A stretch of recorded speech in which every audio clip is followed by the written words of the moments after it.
So this is Kelsey, everyone. Kelsey Sick.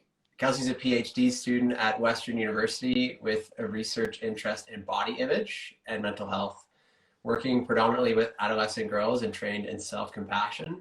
The results of her doctoral work will be used to inform practices promoting healthy adolescent development.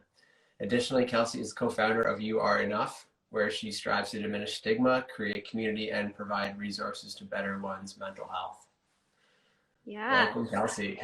thanks, Rob. I'm so excited to be here. Yeah. Thanks so much for the late notice. So where are you based right now?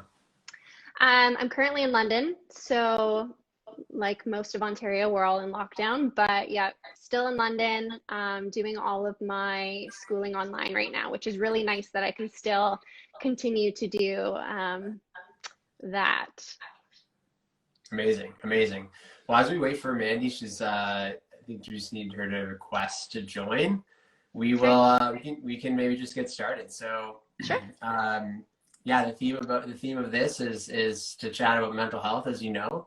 hmm So tell us, like, what does mental health mean to you? How do you think about it as part of your overall health as well? It's so easy for us to think of like this overall state of well-being, and for mental health, there's different components that comprise of health. And so whether that be emotional, psychological, social, but even for me, I feel like mental health, you can't have mental health without even physical health. And so it's a very dynamic relationship to all these other areas of your life. But yeah, so what's led you down this path of, research in school? When did mental health kind of get on your radar? Um, I think honestly, it would go back to the start of Year Enough. Mandy and I, I really was hoping that she could share this story, but Mandy and I, we were, having a conversation one day, and she felt safe that she could open up about her own personal experience with her mental health. Um, and so at the time, just having like this friendship that we did, or that we do have, really led us to explore how we can really thrive in our own sort of wellness. And so Year Enough kind of came from that. And then it snowballed into a running team and all these other sort of initiatives that have taken around charity wellness events and educational workshops and all the rest of it. But my own sort of mental health journey, I would say, started around then. And, I think within like the last year or so, just given COVID, I've had a lot of time to self-reflect and dive into my own sort of self journey. And so that's really, my self-awareness, I feel like, has grown tenfold over the course of the pandemic. Um, and then Yeah. the research side of things, that was very serendipitous. I was doing my master's program at Western when I started Year Enough with Mandy, and I was looking at self-perceptions and mental health at the time, and now it's sort of shifted a little bit to looking more at evaluations of the body and how that contributes to individuals' global self-worth and um, yeah, mental health again. So what does global self-worth mean? Like on the world scale, or full body, full So mind? your full body, yeah. So in my area, there's obviously like domain specific or contingent areas of self-worth, or even like if you think of self-esteem. And so my research is predominantly in the area of the body, how that might look, or weight, or appearance, or strength, and all the rest of it. Um, and so looking at that, I want to see how evaluations and comparisons of the body help to shape this like bigger picture of yourself. Like, so for me, or not for me, but just like in the context of what global self-worth might be, I am a worthwhile person. And so how does the body influence my perceptions of that? And and you focus on adolescent girls. Is that, I imagine that's intentional? Like, is that age range, that, female demographic? Is that, like, tell us more about that age range and why that might be an important time. self-concept, we're always sort of trying to define our self-concept throughout our whole lives. But during adolescence, adolescents are very impressionable. And that's a point in time where they really start to develop their concept of self. So I hope to really intervene in this specific time area, especially because, girls specifically, or all adolescents obviously go through puberty, but girls specifically, we see that, there's a lot of changes to the body that sort of like shift them away from society's body ideals. And so that's where we see a lot of these mental health issues really start to come up. And so intervening around that age, hopefully, we can help to create these positive relationships with their body and, these uncontingent sort of associations with their self-worth. And when you're doing the research and, as you've learned over the years, like how have you related this to your own personal story, personal upbringing? Like, have you had realizations that you're like, wow, maybe I was thinking about it this way or that way in terms of self-image? I think maybe I shouldn't say everyone, but I want to say that a lot of people that are in this area of research have their own sort of personal experience with body image. And in my case, I grew up as a semi-professional ballerina. And so I was constantly comparing what my body looked like. And then further to that, in my older adolescence and early 20s, I was... I have really struggled with comparing myself to other people, I guess you could say. And I think a lot of those experiences and those traumas that I went through really has kind of influenced why I'm here doing the research that I am. I think everything happens for a reason, obviously, but it definitely, it all adds up at the end of the day. Mm-hmm, mm-hmm. Yeah, it sounds like comparing yourself to others. I can relate to that. I'm not a woman. Why is that? What's so bad about that? Tell us more about how that can make you feel. Well, you know what? Like, if you think about, I think we can think like very broadly here. Like, we think about our society right now, social media is obviously one sort of external influence that individuals really draw. It's normal in our society to use external influences to make sure that their own behaviors and the way that they look is right to a norm or right to an ideal. And so when we have a discrepancy between that, that's when we start to question our own worth, or question if we are enough. Like, that goes back to even like our whole initiative here. If you even think about like this present moment, like, Mandi's an incredible speaker. And so if I'm thinking about it here, like, I can knock myself down and say that I'm not going to be competent enough to have a conversation with you on a live stream of Instagram. But like, that's not true. That is totally not true. And my own sort of perceptions are, like this negative self-talk that, obviously isn't helping. And so within my area of research, I'm trained in the area of self-compassion. And so it's kind of recognizing that we're all sort of going through something, and that the human emotions that we're feeling, like what I'm feeling right now, is totally normal. And I'm not alone in these experiences, and recognizing, that this is okay. And just to give myself some kind of self-love and self-kindness. And yeah. Yeah, no, that's very relevant right now. Very relevant. Yeah. And tell us about the pressure of being a PhD student. Oh boy. It's a different world, I will tell you that.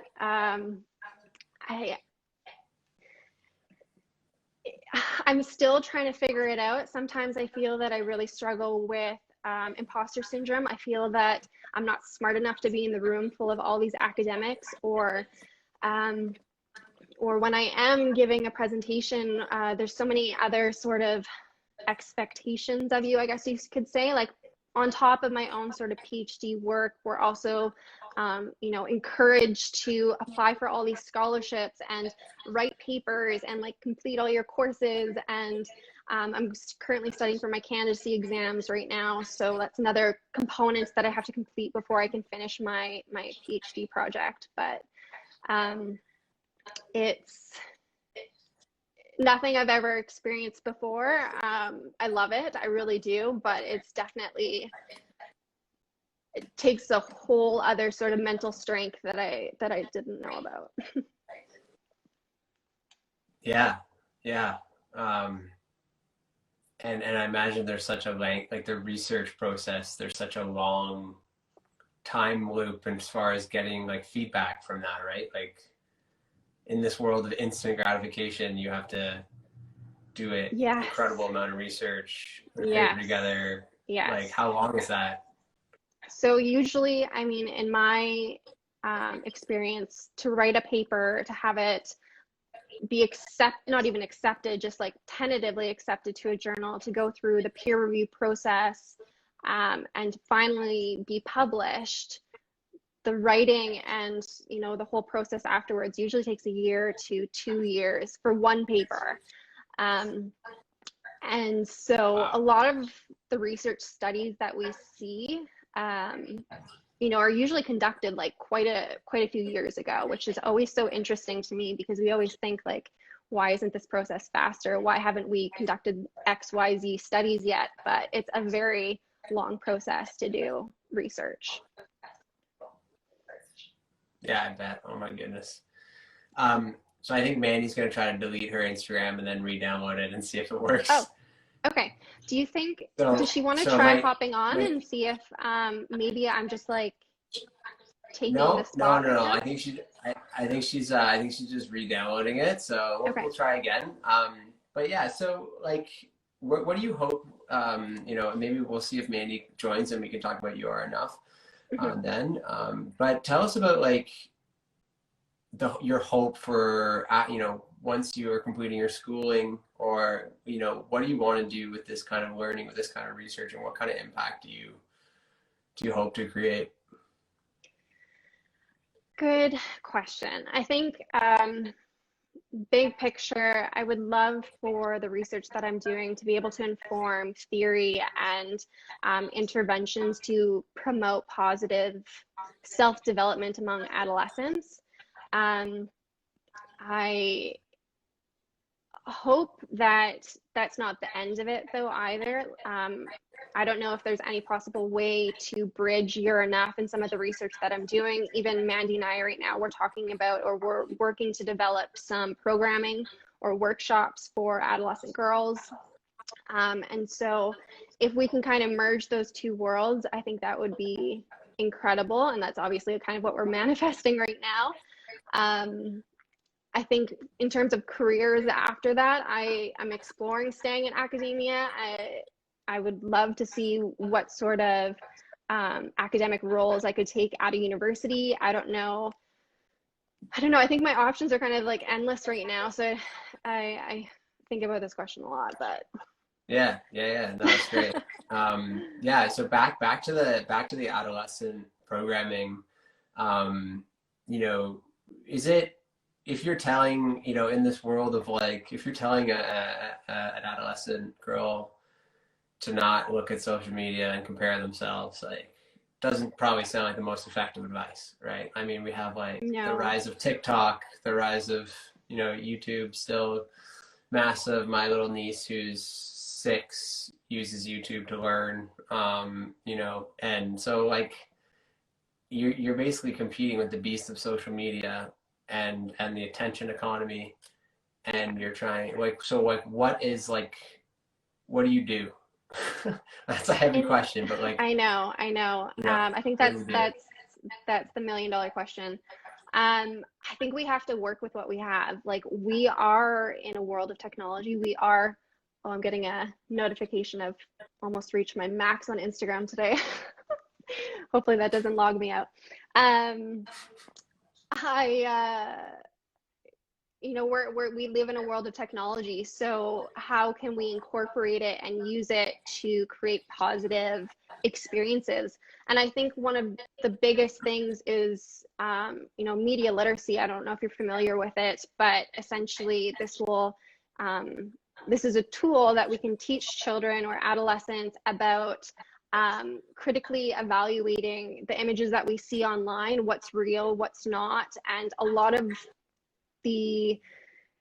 what we see on the reel or on any sort of timeline are just little snapshots, and they doesn't really show someone's full story or full life. And a lot of the times there's filters, there's edits, there's any sort of like editing app on an image. And so a lot of our adolescents don't recognize that these images have been altered in some sort of way. And so teaching them at an earlier age, just being critical about what they're looking at, is one way that we can definitely protect these adolescents moving forward. That's specific to social media. So education, so at a younger age, teaching them about fake images and the fact that so it sounds like younger than adolescents, it could be a good idea to start educating girls and boys alike to it's basically social media etiquette. Yeah. I don't know if you're familiar with NEDIC's Beyond Images program. NEDIC is the National Eating Disorder Information Center, and they offer, it's called the Beyond Images Media Literacy Program, and it helps to create positive sort of concepts of self through this sort of learning.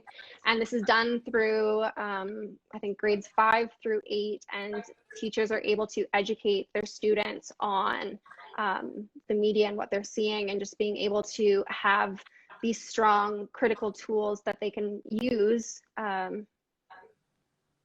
when they're using social media or watching movies or reading the newspaper or all the rest of it. Gotcha. Yeah.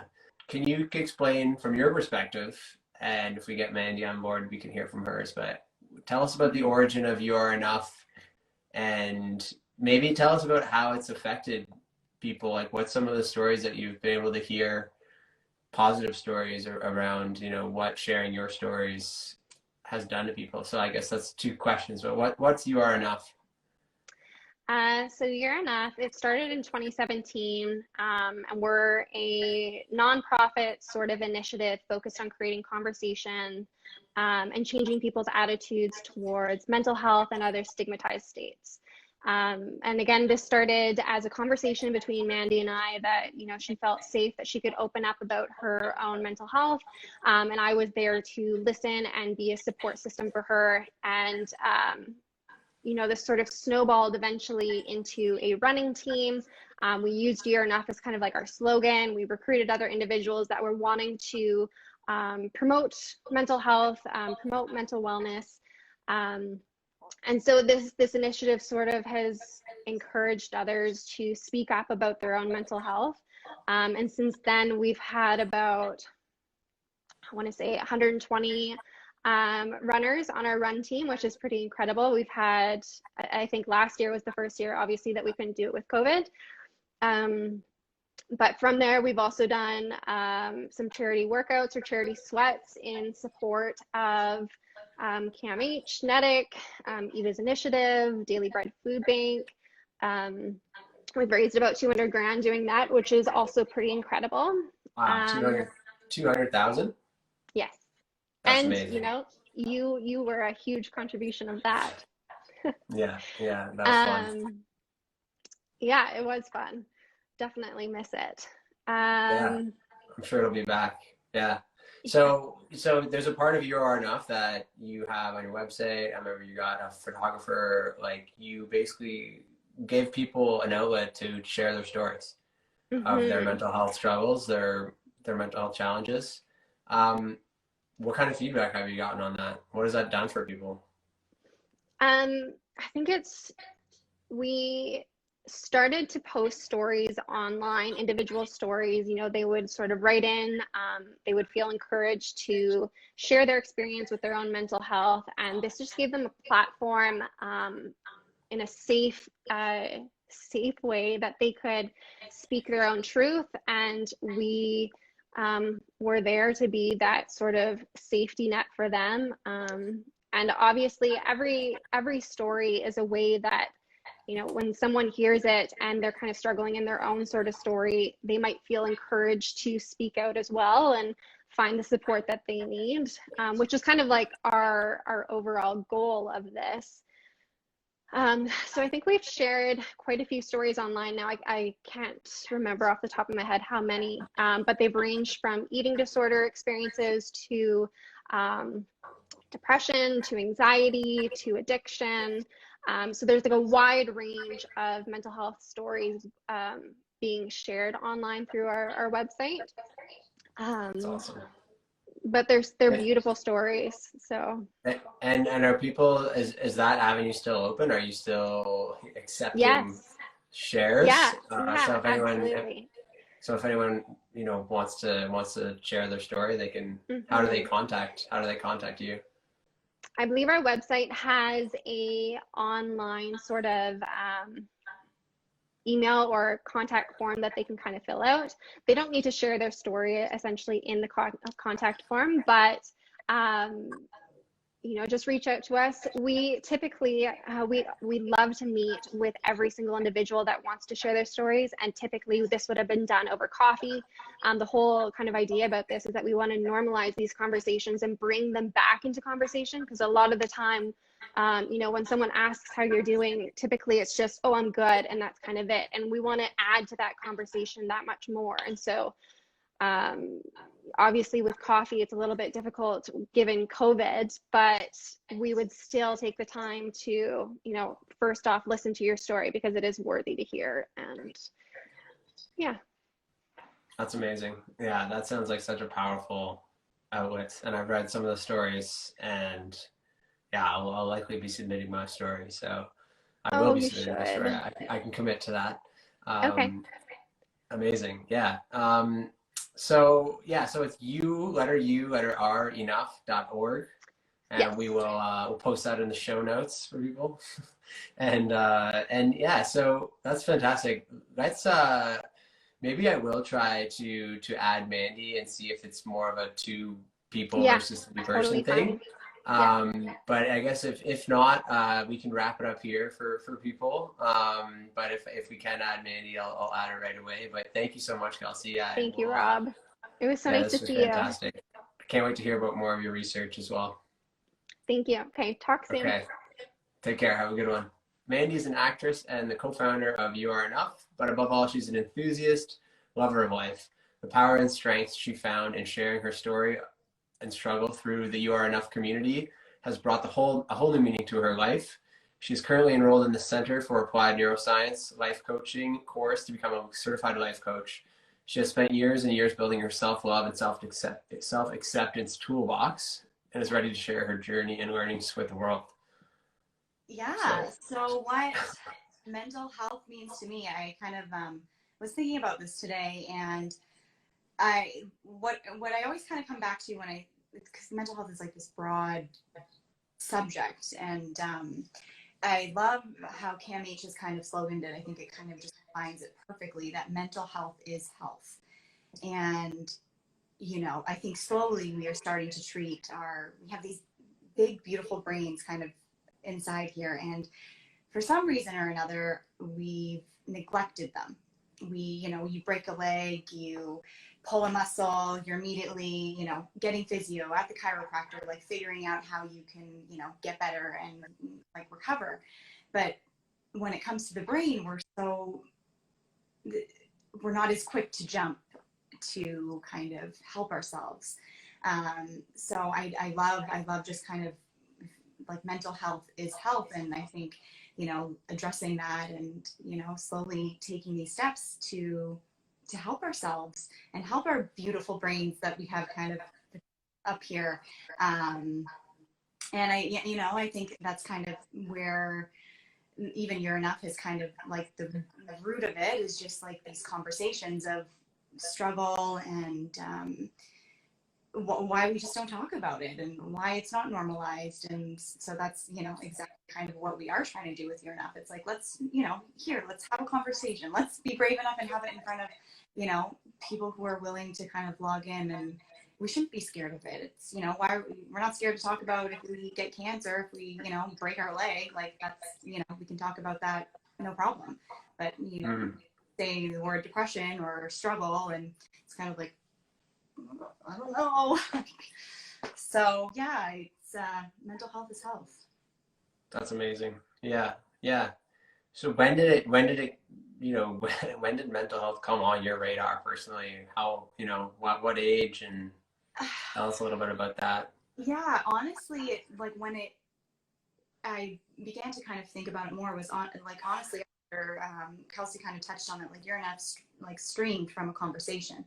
So Kelsey kind of opened up and gave the safest space for me to open up and talk about the story of my eating disorder. And it kind of sparked this thought and question of like, oh, what is even mental health? I hadn't really ever thought about it in a certain way. So it's actually kind of, it's basically when like the seed of You're Enough happened was when I really started to kind of dive into it and kind of start to explore the world and what it means. And I mean, it's so complex, but so I would say probably. Yeah. So was that one of the first times, or the first time, that you kind of shared the story with someone outside of your immediate circle? Outside of like my realm of like my family and those like closest to me. Kelsey and I we were friends. We'd kind of been like just acquaintance friends. And then she moved to Toronto, and then we started like connecting. And then I guess you could say it was like kind of the first person who wasn't like in that, like, your close knit of people. Wow. I mean, obviously she's become that circle for me now, as our friendship has blossomed and developed. But I would say she was one of the first people that didn't really know me and what I'd kind of gone through. Yeah. Tell like, what does that feel like when you share your story? What did it feel like when it's like the first time you share your story with someone outside of your immediate family and loved ones? Like, tell us, like, what does that do for you as a person? Oh my, you feel like you've lost like just like 10,000 bricks off your shoulders. It's crazy the weight that, and I didn't even really know, or really kind of I didn't even really realize, I guess, that I was carrying around all of that weight with me. And then telling her was, taking some bricks off. And then when I actually shared it through the You're Enough community and like through our website, it was just like when all the bricks, it was just like breaking down the brick wall of just, you're kind of like, okay, this is okay. And I'm, I don't regret anything. And this is a part of who I am, and it makes me who I am. And I like me. So why would I be scared to share that? That's amazing. Yeah.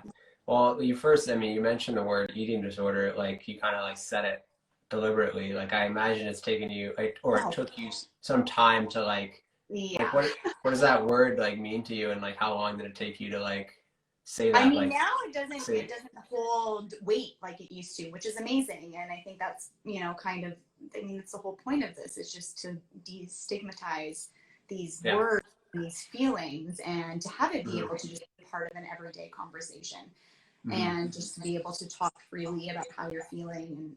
And but for a long time, like I didn't even say the word. Like I never, like, wasn't something that I could even like verbally kind of put together. So is it something that you like, did you know, but you just didn't say it, or did it take you a while? It was like a secret for a long time. And it was just something that it was like, back dark closet, you just like close the door and lock it and like bolt it up. You just don't talk about it. So it's interesting to have these pieces of ourselves that we're just, I guess, scared to talk about. Yeah.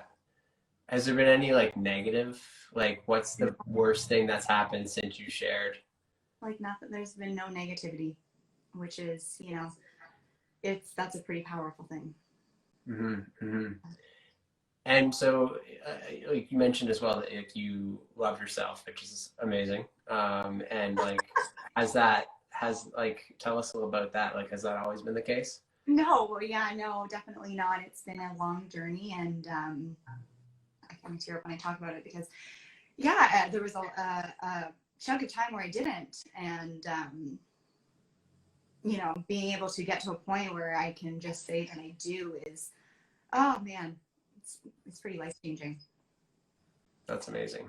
That's Yeah. amazing.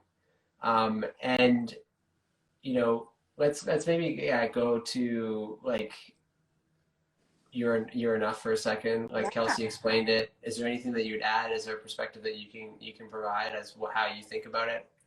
Yeah, I mean, it's a pretty amazing organization, and I'm very proud. I'm very proud of it, and all of the individuals who are part of the beautiful community that we've kind of created. And you know, just how you guys started talking about the stories again, and I just kind of wanted to. I was like, if I can figure out how to get back on this live, or I just want to reiterate that, like, we are so open to hearing your story, and it just speaking from experience, it is such a liberating experience. And even, I mean, even if that's just you reaching out to Kelsey and I and you sharing it with just us, and then that's as far as it goes. That's even a wonderful experience for some people. We've had people that kind of get to that point, and then that's, you know, that's what they feel that they've needed. But we would love to share more of your stories. So if there is something that you are like wanting to talk about, you're wanting to share, like message, like we have obviously something on our, like I think it's like a little link on our website, but just or that, or send us like a DM, like just get in contact. And I mean, like Kelsey was saying, because traditionally we would like kind of meet for coffee and then kind of go from there. But you know, Zoom and online kind of meets are, you know, the way right now, and they're pretty wonderful. So Yeah. I think, yeah, I just wanted to express, like, if anyone out there, if you're, you know, wanting to talk about it, wanting to share, like, we want to hear it, and we want to help you. We want to shine like the brightest, most positive, beautiful light onto your story. I love that. Mm-hmm. I imagine that your, you know, momentum with You Are Enough, with your personal growth, like tell us about kind of what the program you're in now. Like I imagine this motivated some of your education that you're in right now. I mean, there's just, I'm so fascinated by people and all of the little pieces that make us who we are. And You're Enough is definitely like, it let me even like explore that even further. And so, and then through kind of listening to people's stories and just like connecting with real raw human beings, I was like, well, how can I, you know, how can I maybe explore this even further? So yeah, I've enrolled in this life coaching course, which is, it's been amazing, especially during COVID, when things have been a lot slower. It's been really nice to have something to like focus on, but I'm really loving it, and just loving the aspect of, we're learning a lot about the brain and kind of how it like functions and works, and why people, you know, why we do the things that we do. And just my class, I've connected with so many beautiful women, and I'm just really excited to explore this and see where it takes me. But I mean, if anything, I'm doing so much like even more self work right now. So that's also kind of like a beautiful thing during, you know, these times that we find ourselves in, to kind of just try and keep, you know, as positive as possible, and, you know, always find that bright light. And yeah, it's been a pretty cool experience, and I'm like, you know, not exactly sure where it's going to go, but I'm excited to kind of to keep exploring it. That's amazing. Yeah. That's amazing. Yeah, and I wanted to ask you, so you're in acting, you're in film. Yeah. Yes, I am. My wife was in film for a long time. It's hard. Tell us how hard it is. Oh my God, I could go on a rant for forever. I mean, yeah, it's difficult. It's like you go on a job interview like once a week, once every 2 weeks, and you just don't get it. So there's a lot of rejection. But when you love something so much, you kind of, that kind of all goes out the window. You have moments, and then that's all just gone. But yeah, I mean, so I feel like again, just even the, you know, my journey of just even that in my process of like, you know, being like, I love myself, it really drives through this, and it allows me to continue to kind of pursue something that can seem very big and daunting and difficult. Yeah. Wow. That's a lot of rejection. Yeah. Oh my goodness. Yeah, it is. But yeah, I mean, you Just do it. professional. Love it, so. Just a professional rejection taker. Just, yeah, basically. Yeah. Well, that's amazing. So, yeah, leave us with some parting words. What do you hope to do? You know, I think inviting people to share their story is incredible. Yeah. So I mean, that's a way that like we would love to kind of start connecting with people again. It's been like weird. I guess it's over here now, which is crazy. And we don't obviously have the marathon that we've kind of done the last few years, or the charity sweats. But yeah, I think we can. If you have questions or you want to reach out, like we are like online, we are there 100%. And yeah, I think the biggest kind of takeaway is that if you have a story that you want to share, we want to help you share it and tell it and explore it. So I guess that would be kind of my biggest takeaway. I love it. Amazing, Mandi. Thank you very much for joining. Thank you so much. Thank you for your patience with my trying to log on to a Instagram live. Yeah, no, that was probably my fault for trying to get 3 people on at once. Thank you so much. Thank you so much. Have a great weekend. See ya. Bye.